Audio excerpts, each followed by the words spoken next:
The next periodic trend we're going to discuss is electron affinity. Now with ionization energy, we're looking at losing electrons. Electron affinity is the opposite, it's gaining electrons. How much do elements like to gain themselves an electron? We can look at that by the amount of energy it takes or is released when an electron is absorbed. Okay? Remember, if an electron is absorbed, that means something's become more stable. It's releasing the energy that it had from its unstable state to release the energy now that it's in a more stable position. Okay? So we start with lithium. Okay? How much energy is lithium going to gain? Because if lithium gains an electron, it's going to start looking like beryllium. If you think about the valence state, we go from 2s1 to 2s2 with beryllium. Okay? Then if beryllium goes to boron, we go to 2s2, 2p1. Okay? And this further goes on to where we have a 2p2, 2p3, 2p4, and 2p5 here. Okay? So how much energy am I going to gain when lithium, or lose, when lithium gains an electron? The electron affinity of lithium is 59.6, and this is a positive value. Alright? So that means energy is not released. It takes some energy to stick an extra electron into lithium. Okay? For beryllium, it's about 0. And why is that for beryllium? Is that beryllium doesn't really like to lose its electron, but it doesn't really mind gaining the electron. So it's actually pretty easy for beryllium to gain that extra electron. For boron plus 26.7. For carbon, it's 100 and something. It's 122. All right? So nitrogen is actually -7. Okay? And oxygen is about 141. And fluorine is plus 328. All right? Now, these values, these numbers are a little bit reversed. Okay? When lithium gains that electron, there's an energy, electron affinity, it's giving up 59.6 joules of energy.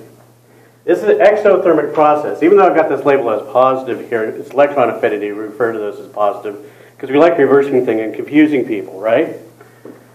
So what this is exothermic. So if I looked at this as a delta H value, which is a change in energy, this would be minus 59.6. Now a lot of you are looking at this going, what is that delta H thing you just introduced?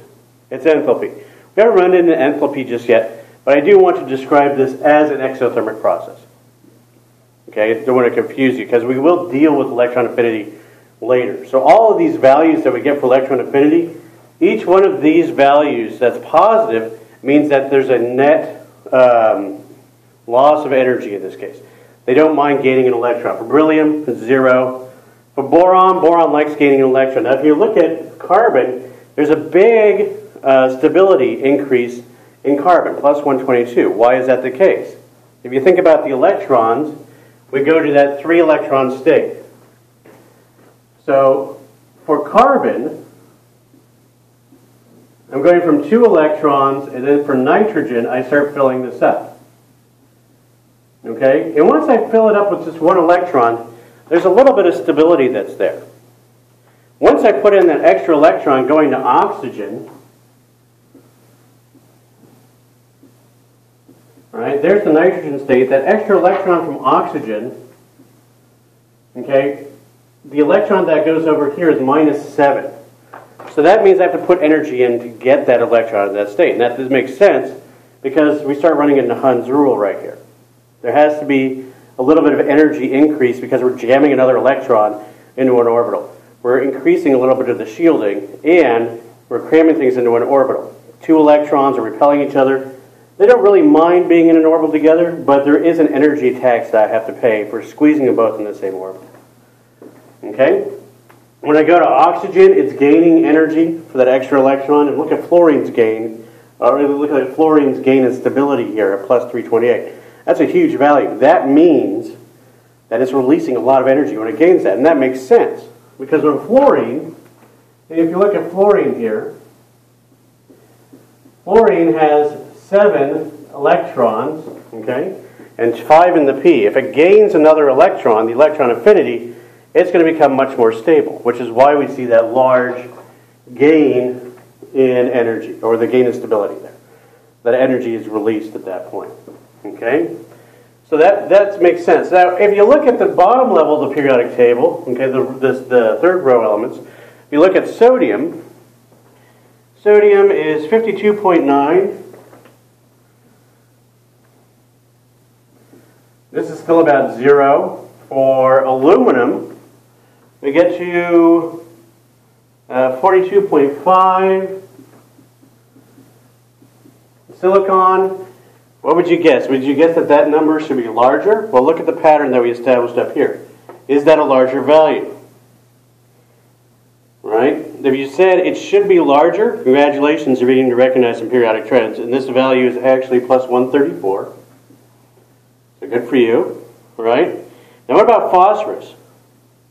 Think it's going to be plus, or is that going to be minus? In this case, phosphorus is plus 72. Alright? As opposed to nitrogen here. And the reason being is that those shells are getting bigger. So it's a little bit easier to jam an electron in. Because if you look at the 2p, 2p looks like this, right? 3p, well, let me do it this way. 3p is much larger. So the fact that it's larger means that there's more space there. Okay? Imagine taking 2 students, sticking them in a dorm room the size of a closet. That's going to be problematic, right? Now, if you give them something that's a suite size, you know, a giant bedroom with like 1,000 square feet, they're going to be much happier. Okay, so that's what's happening here. The electrons that we're stuffing into that region don't run into each other that often, and as a result, I see energy release when that thing gains an electron. Sulfur plus 200. Okay, and for chlorine, plus 349. Okay, if we go down one more level in the periodic table, and I'm just going to write their values here, you can actually look these up, or you can follow along in a periodic table. The values that I get on the next level are, for potassium, it's 48.4. Alright, for calcium, what would you guess? It's pretty close to 0, and it's about 2.34, okay? We get down to gallium, or Eka aluminum, it's plus 248.9. I don't know why they called it gallium. Eka aluminum sounds awesome, you know? Letty is looking and saying, sure, whatever, just finish the video. 119, okay, and that's for germanium. For arsenic, we get to 78.2. There's sulfur, for selenium, we get to 195. This is a plus value as well. And finally, for bromine, plus 325. All right.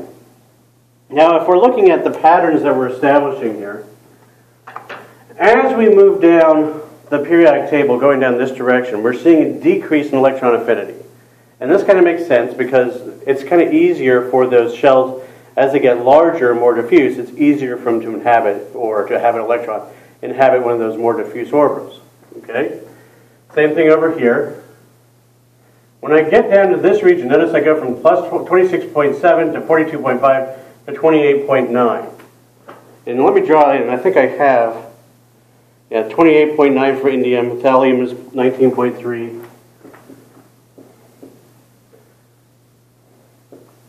Right? So I see, going from second to third row, I see an increase and then a decrease.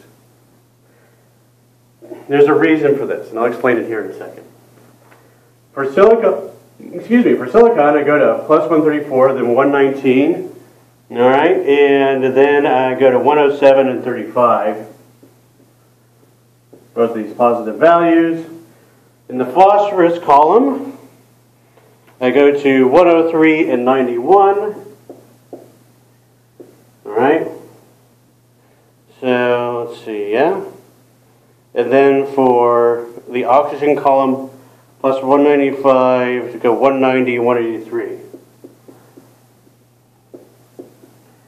And over here with the halogens, 295 and 270.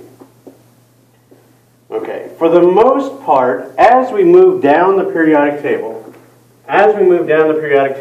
going from row 3 down to 7, we're seeing a decrease in electron affinity. Okay, so from rows 3 to 7, we're seeing a decrease. From row 2 to 3, we see an increase. Remember when I said I would explain what this is? And this happens to be an effect of that third row. Okay?